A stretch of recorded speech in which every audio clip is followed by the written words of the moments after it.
And now, for an amazing true story from the book of 2 Samuel, chapters 15 and 18. If Israel held a Mr. Universe competition, the winner would be clear. Absalom.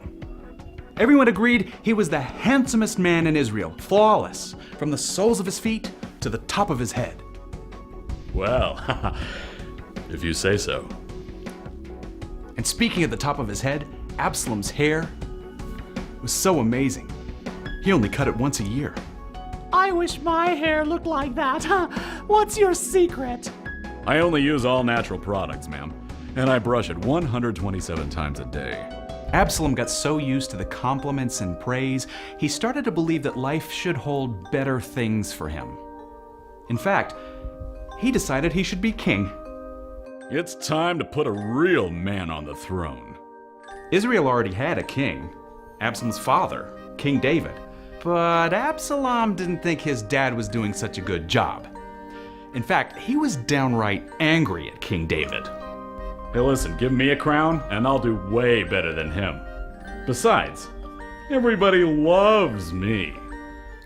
So early each morning, Absalom stood by the gates leading into the city, and as the people came in to tell the king their problems, Absalom stopped them first. Hey pal, what's your trouble? Me landlord is charging double rent.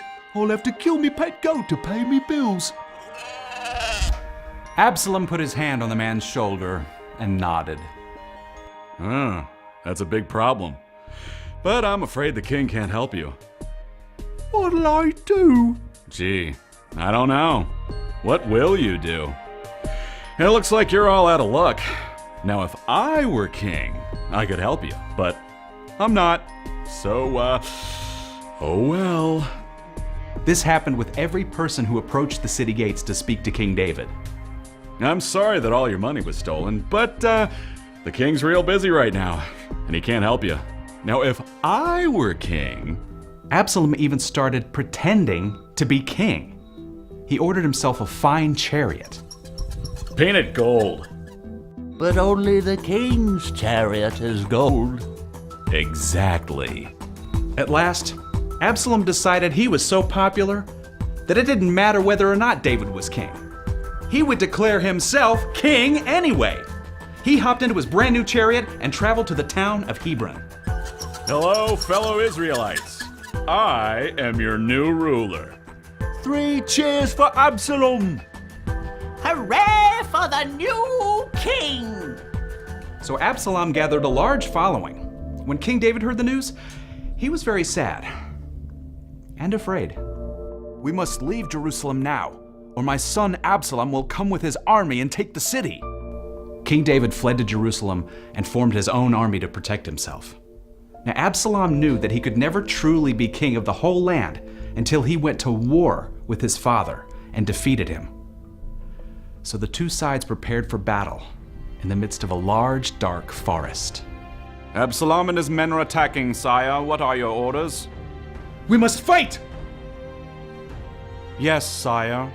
If you find Absalom, don't hurt him. Be gentle with him." "Yes, sire." The battle had begun. The fighting spread out over the whole countryside, and many brave warriors lost their lives. But in the end, King David's army was victorious. Absalom knew he was in trouble. When he came across David's men, he got on his mule and rode off into the forest. But the trees and the branches were just as dangerous as the swords.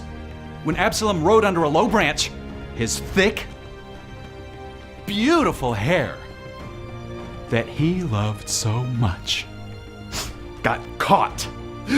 Ouch! The mule spooked and rode away, leaving Absalom hanging by his hair in midair. Back in the city, King David awaited news of the battle. "Your Highness, the Israelites are defeated." "But what about Absalom? What about my son?" "It's wonderful news, sire. Some of your men found Absalom hanging from a tree, so they struck him down and killed him. He can't fight against you anymore." But King David wasn't excited. In fact, he was so upset, he went to a quiet room and wept. "My son Absalom. I wish that I died instead of you. My son! Absalom was so wrapped up in his anger at King David and so puffed up in his popularity, he honored himself over his father. So Absalom and many other brave men died that day in a battle that could have been avoided.